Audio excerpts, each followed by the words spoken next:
60-second card.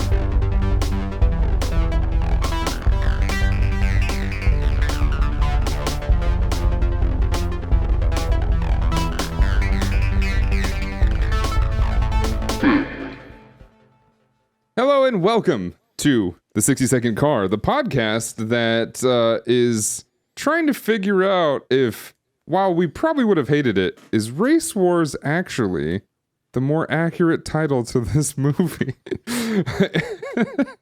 It's not. It's absolutely not. It shouldn't be, at least.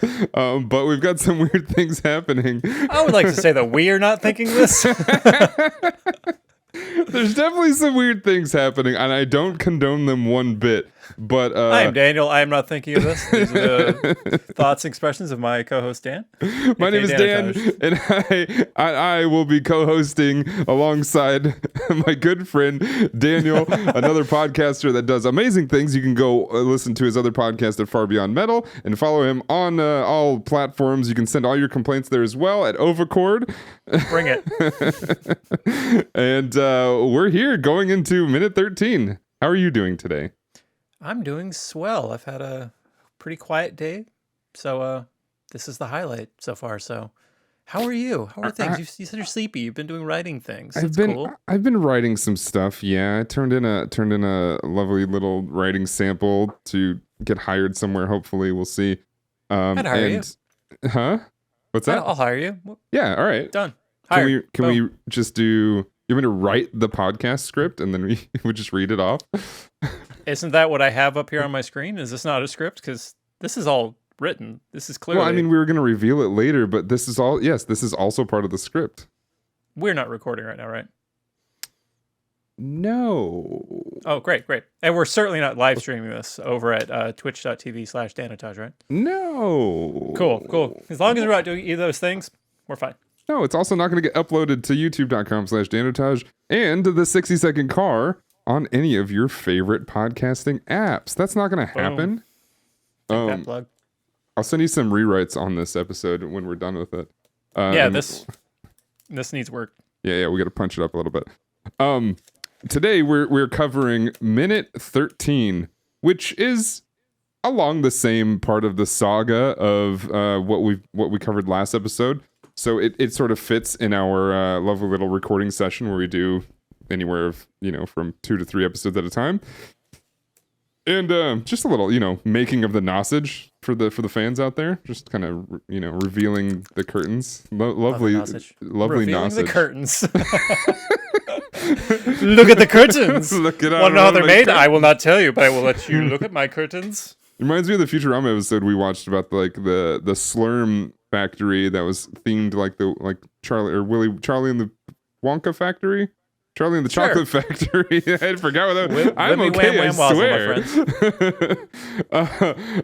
Yeah, and they have this secret room in the back where I'm pretty sure Willy Wonka in the actual movie that they're spoofing probably had some weird secret things happening in the background. Absolutely. I mean, the Oompa Loompas probably didn't work there for any wage.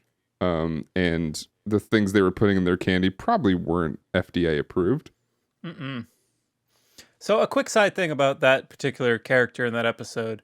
Last year, so every year, November, December, for some weird reason, I get inspired to record music, and I put out an album called Beep Boop 3 : oh fuck, what the hell is that one called?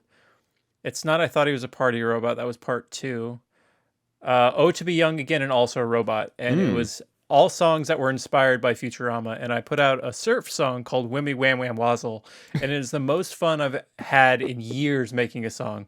So I did like a surf metal song, and I'm really proud of it. Overcord.bandcamp.com is where you can find that, but it's inspired by Slurms McKenzie, and God, that character is so tragic. So tragic. I love Slurms McKenzie, man. I'm so tired. So, party girls, you gotta go to another party. You can't stay here with me. Oh man. And then Bender relentlessly saying, "Hey, it's in our agreement. You gotta party with us at some point. You can't die here." Oh man. And Bender has so many moments where he's, on the outside a cruel bastard, but he's soft and lovable on the inside. He just does it in his own way. He likes Fry, and that's about it, from what I can tell. I think so. Yeah, I mean, we can probably akin some, or at least point some characters in Futurama to maybe some of the characters here. I think Brian may be a Fry type. I think that, you know, He had the same hair, not color, but woof. You know, like the Simpsons have weird color hair, but I think they're all just normal. I don't really know how that works actually. And also, I noticed that emojis are by default yellow. Are they just Simpsons characters by default? Do you think whoever made emojis are just thinking that the world is in Simpsons form, Simpsons land? So I'm somebody who has not changed the skin tone on my emoji that I use because I love The Simpsons, and to me that's what they are. Yeah. I think real answer they were looking for kind of a neutral tone that no one can really relate to, so it's not offensive or whatever. But not to trigger the race wars, Of course. I mean, we're living them every minute we're doing this podcast now. Right. Pick a side. I pick the side of family every time. There's always Tokyo. Yeah, so anyway. That's for us. Los Bandoleros. I mentioned that after talking about some of the memes that I think Daniel and I send each other. I mentioned that in the chat message group messaging conversation that we're having. And I did the whole fist bump thing, and I did one brown fist and one Simpsons yellow fist. So I thought that's what I was thinking when I put those together. That's how I took it. There you go. Speaking of Los Bandoleros, I still haven't watched it. I need to watch it, but apparently that was 2009, which is well after this movie. I love that for you. I love that there's stuff you haven't seen. It's crazy, right? Have you seen the other one, Supercharged? Nope. So that's 7 minutes long. So Los short Bandoleros side is series. what, 20? Yeah, it's like a sitcom without commercials, and honestly, it's very helpful. Like I said, last time we watched these movies, we watched them in story order, and that fills in some gaps. I wonder if we can do so if they're short enough, we can maybe do watch-alongs, and Ooh. I'll just play it. We'll play it here. The stream or the video or the podcast won't hear it, but we'll let people know we're starting it now, and maybe we can all watch it in a way together. So for Los Bandoleros, it'll be 20 episodes in a row with all of our extra bullshit.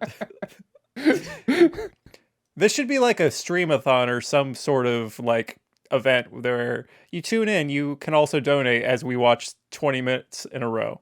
If that's what we're doing, sure, but oh my god, that seems like an undertaking. I've done crazier things. I imagine you happen. have. Yeah. All right. We can make it happen. We'll do it for charity or something. Cool. But so we jump into minute 13, which opens with Hector again. Mm-hmm.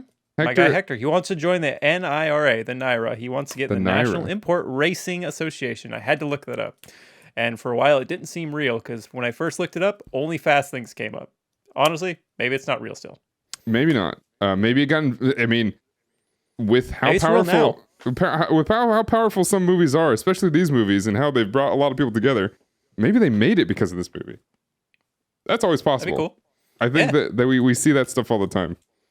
Hell, we see NASA tool inventions that are absolutely based on Star Trek things. So art sometimes imitates life, but sometimes life imitates art. Just kind of how it goes. But we open back up with the boy, the man Hector, who is running a Vector in this legit racing circuit, where he points down to his baby. Where I don't think I got a shot of that because it felt weird. But he has all his boys just cleaning his car. Okay, I initially wrote that down, but I'm like, I don't know if there's anything here. There's a dude who's spot cleaning his headlights with a squirt bottle. Yeah. I don't have any friend in my life, and probably never will, that would be a good enough homie to wash my car for me while I just leave. Well, I just fuck off and go talk to people? No, I feel like you want me to help you. You're talking to the main character, yeah. All right, I'm going to go talk to this cop. You guys keep washing. If you miss a spot, you're going to get the back of my head. That's just the way it is. Thanks, friends. I mean, you got a Mini, right? It's a pretty small car. We shouldn't take long. Oh, but yeah, no, exactly. He's got his boys just wiping the headlights just to make maybe that's his cousin or his brother, and he's just making sure that the lights, are clean so that when he's driving at night, there's not an obscurity when it's with his headlights and he can see in front of him. He's just looking out. Something just occurred to me. So, because I know what happens in future minutes, Mm-hmm. so he comes to this alley. Like you said, if you show up early to this party, you're going to get put to work. I feel like that might be what happened to his friends. Possibly. Hector then doesn't race, so he rolled up here to have his friends wash his car, and that's it? And network? I'll tell you right now, the amount of times that people have come to my grandparents' house, because my grandfather really never worked. He was always doing, I don't know what. He was selling jewelry. He was doing all kinds of weird stuff. But he did have a lot of skills, and one of those skills was fixing some no, yep. my grandmother paid the bills. Great. And she still does pay the bills. My grandmother just retired like 2 years ago. It's crazy. So he had some skills, and he can like repair some pretty basic car stuff. So like people would come to our house just randomly without him even knowing, being like, hey, I got there's like a weird noise in my car. Pretty much how you would roll up to a mechanic shop and just ask my grandfather, like, hey, can you do something about this? And yeah, he'd just be out there doing it. So like, maybe that's what he was thinking. He's just rolled up. He's like, hey, I got a little bit some smudge going on. I gotta sit here and look cool with this girl that's sitting on my lap, and then I gotta go talk to this guy. You mind wiping it down a little bit? Just just homies doing favors. I don't know. We also understand that he pays for things in cash, so maybe they're part of something bigger. I don't mean to profile. Maybe there's some cartel involved. I don't know. Just saying. Whoa. There could be something going on. There's nobody that really rolls with that amounts of money. Granted, this is the early 2000s. We didn't really just use cards for everything, so maybe it does. Just rolls around that money is doing something legit. Well, if we learn anything from our car shop friend, whose name is escaping me now, kids pay cash. So maybe he's one of the kids. Harry. Yeah. Harry said kids pay cash. Hector's one of the kids. Hector, Dewey, one of the kids. But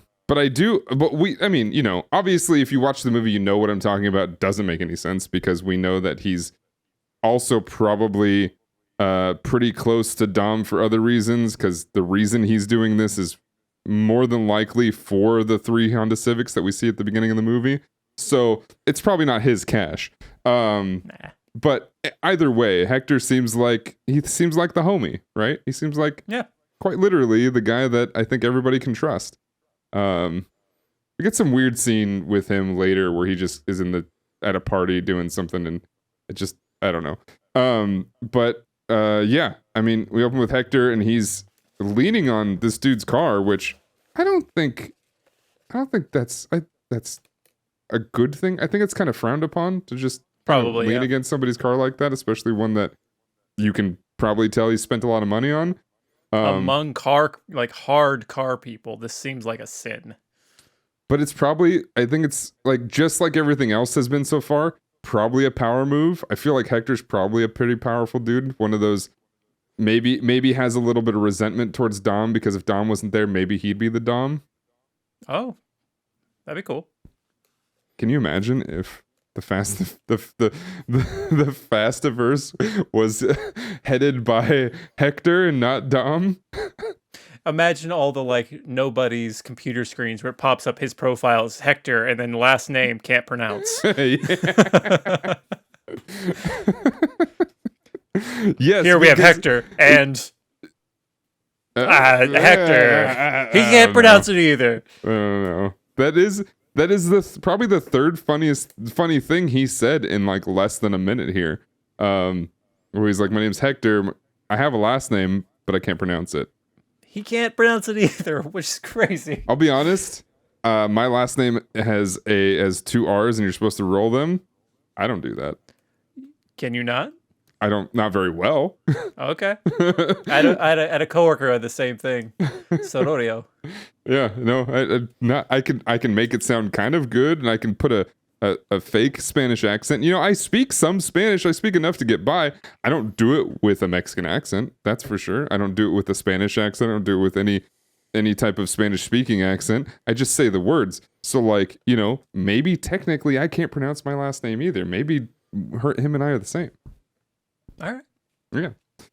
I feel like you would attempt it though. Hector doesn't. Anyway, moving on. We've got is this a Ja Rule making his first like spoken appearance? Ja Rule makes his first line, which is this your car? Yeah. So time to go through my notes as far as character introductions. We've got Jeffrey Atkins. I learned Ja Rule's real name today. Okay. At the time of this, he's 25 years old. This is his third film after a film called Turn It Up and film I have up on my screen right now, Da Hip Hop Witch, which is a 2000 American comedy film directed and produced by Dale something, is a parody film of the Blair Witch Project, and it stars, from the poster, looks like Eminem. Also, you've got Eminem, Mobb Deep, Ja Rule, Rud Digga, Killer Priest, Pros, Vanilla Ice, of course, and as we go on, Friends Forever, the graduation song artist Vitamin C? That's crazy. That's the weirdest casting in this. Vitamin C, yeah, makes sense. Kind of. Yeah, so I really want to see this movie. Yeah. Yeah. I mean, as we've mentioned before, yes, a lot of the marketing for this movie before it came out had Ja Rule all over it. He has like 5 songs on the soundtrack. It's kind of absurd. Yeah. Which I guess is that alone makes it a pretty good reason to market him as being part of the movie and stuff like that. I mean, in 2001, he was pretty near the top of his game, right? Mm-hmm. Like he was extremely popular. I think 2001 might have been when his like big him and Ashanti hit came out, or at least probably, roughly around that time. So like he was pretty huge. I mean, essentially, he was, it was like doing the Chicken and Beer before Chicken and Beer, and then we have later movies where we have somebody else. And it's like we changed hip hop for some reason. But then we have for some reason, I think a lot of people were led to believe that he would have a much bigger role in this. And as we think about it, we're like, well, he's a pretty big name. It makes sense for as much as they had in here. And maybe the marketing just came after, right? Because I think it's very easy to sit here and say that, oh, he actually had more stuff in the movie, they just cut it out, which is possible. I guess he's not an actor, right? But I think legitimately this is all they planned and was like, yeah, he's huge, so let's put him out there. They put him in this alley. They put him in a race. They sent him on his way. That's a wrap on Ja Rule. That's a wrap on Ja Rule. He does one of my favorite things in this movie that I think is so funny. Edwin, his character, refers himself in the third person, which is like so fun. I don't know why that's like a dumb thing. That's so funny to me. When does he do that? In this minute. A couple times. What's he refers himself in the third.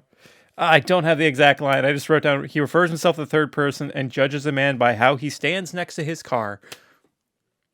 So he looks at Brian, and by the way he's standing, he knows everything about him. Interesting. Okay. Because I would love to. Right now. I wish you could play it, but yeah. I remember a couple of lines. Getting these screenshots, kind of watched it, and he asks, "Is this your car?" And then Brian responds with, "I'm standing by it, aren't I?" And he's like, "Sure is, mister." Yeah. Well, one of the things we knows is it's not how you stand by your car, it's how you drive your car. You better learn that, or something like that. And yeah, that's like one of his few lines in this. I mean, he has apparently a monumental line in a couple of minutes that will. Yeah, but we're not there yet. So I also think we are introduced in the next minute. We're introduced to who he's talking about. Mm-hmm. Yeah. All right. And like a very, it might be this minute, but like introduction is a strong word. But anyway. Yeah.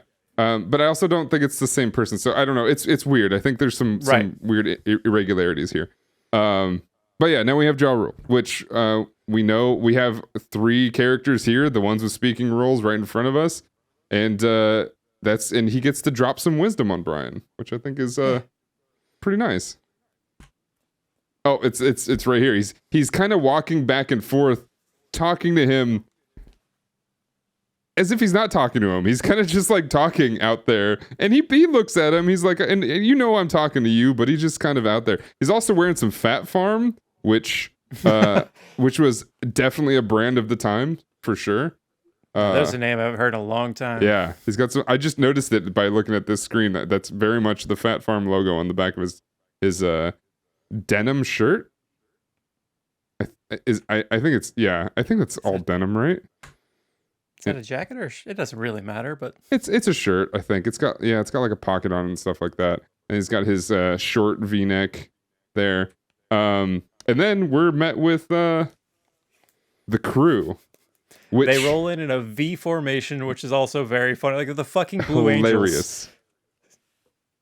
Angels. Hilarious because like the one of the things I sent you today actually, and not even thinking about this, was this has got to happen next to the next Fast movie, like Fast X Part 2.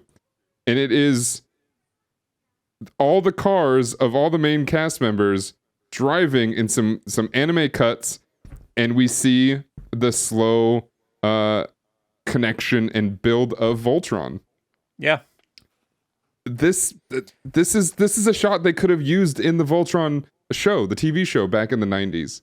Or even the anime. This right here is exactly what you would expect when they're about to form into Voltron.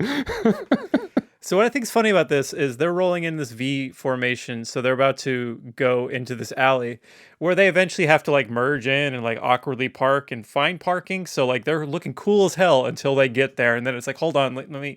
Sorry. Yeah, no, you go ahead. Hector, move over. Let me park. Let me back. We're all backing in for some reason. Let me back in. All right, here we go. Good. Oh man, I don't want to talk about people back in. Everyone backs into this spot. That's something I noticed earlier, but I didn't bring it up. Yeah, actually, I wonder if they back in or if they all pull in so meticulously that they're actually like doing a wide turn to then pull in straight like that. They probably back in. So yeah, they roll in this V formation, and then I think this is the first shot of Dom's car.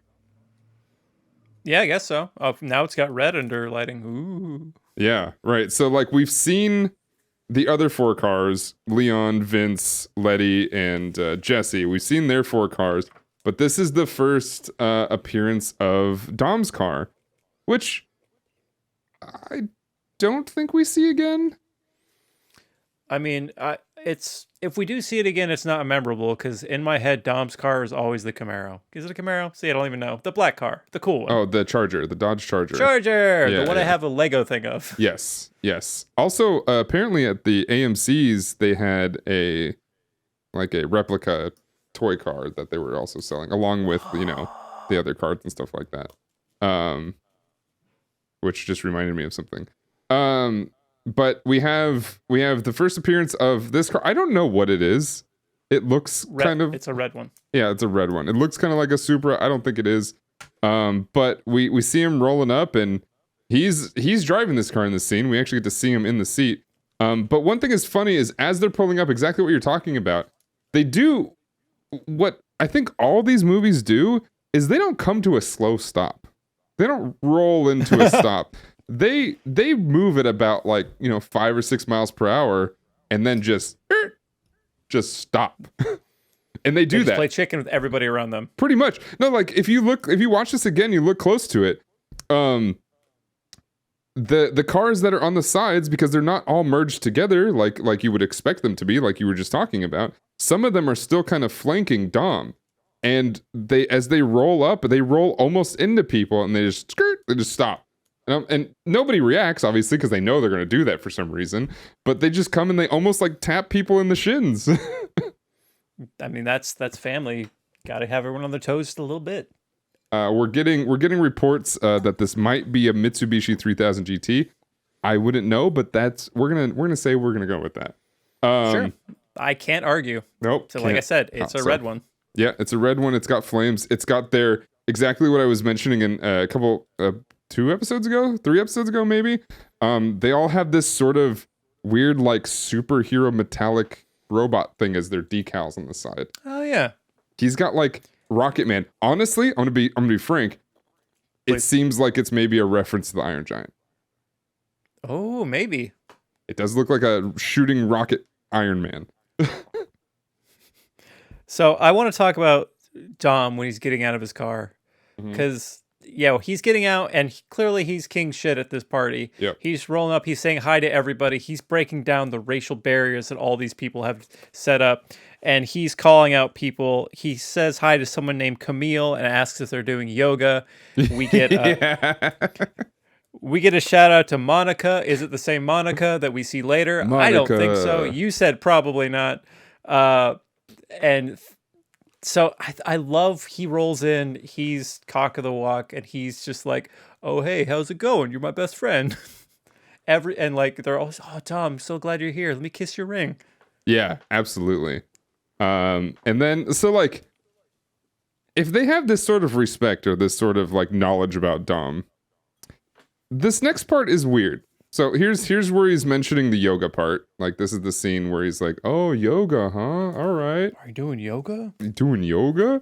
That's where he mentions that. But then immediately his essentially lifelong girlfriend steps out of the car, which assumedly everybody knows about, right? Mm-hmm. So like, what are these girls thinking? What's going on here? The next minute we get some Letty sass. Yes, we do get some Letty sass. This is the last frame I have, which is Letty stepping out of her car. Just with the typical, I'm Letty. I know I'm the shit. So if you guys aren't ready for me, what the hell are you thinking? I've brought this up in past episodes. The fact that nobody carpools in these movies baffles me. Like, they have to know that for everyone, like dozens of cars meeting in this alley, they do one race. Not everyone's going to race. I feel like his crew should be like, all right, I'm probably not racing tonight. Can I just roll with you? Or is it like a music control thing? Do they want to listen to their own soundtrack? But like, well, this more cars. This is 5 years before An Inconvenient Truth. So Al Gore hasn't said shit yet. He hasn't told everybody that we're all dying of gas pollution, creating a greenhouse effect. At this point, he lost the election. People think he's a whiny little guy talking about his hanging chad. So they're like, let's just get out of here. We don't care what you have to say, but he's gonna ruin this franchise in what you said, 5 years. Yeah, 2006 is the release of the movie version of An Inconvenient Truth. I believe it's the same as the book. That reminds me of a little detail about Fast X. It's not a spoiler, so if you still haven't seen it, whatever. Go see it. Fast X is the first movie where someone rolls up in an electric car. Oh, that's true, huh? Is it the first one?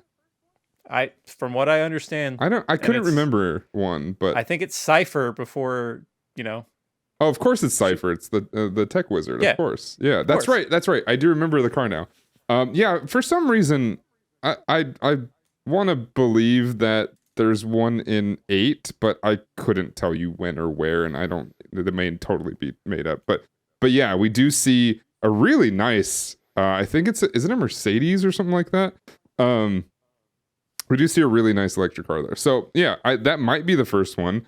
But yeah, as you said before, nobody carpools, and I mean, I guess that's very much a car thing for people. Like you don't really drive it around town all the time, at least, well, normally. And I would say normal people, the car that they spent all this money on and all this time on, they normally don't roll it to the grocery store all the time. But these guys obviously roll it everywhere, right?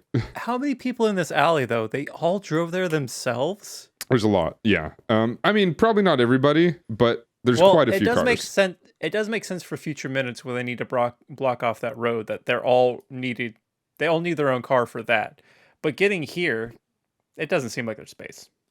No, in this what seems like a universal lot somewhere, or this is Hawthorne Heights or something like that. I don't know. But yeah, this is where maybe this is where Al Gore got his idea to start writing the book about. I don't know. He's That's like, a few no one's talking about. Vin and Al Gore. Vin and Al Gore, yeah. For some reason, as much as I want to like Vin Diesel, I have a hard time feeling that he's really environmentally conscious. I don't know. It's a 1993 Mazda RX-7. Oh, okay, there we go. That makes sense too. Whatever that means. For those that are fact-checking us or about to email into our email address at 60secondcar@gmail.com, the complaint department is closed because we figured it out. There you go. Yeah. Please send your emails for the sake of talking to us. But honestly, if it's about cars, I don't know or care. If for some reason somebody wants to record... It's still a red one. Yeah, it's a red one. It looks fast. It's got stripes on the and flame things on the side, so it's got to be fast.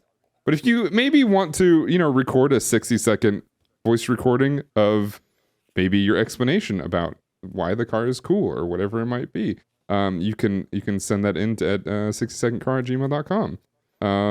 Maybe at some point I'll set up a Google Voice phone number and you guys can call and leave voicemails there. But I think you can figure out a way to do it there as well.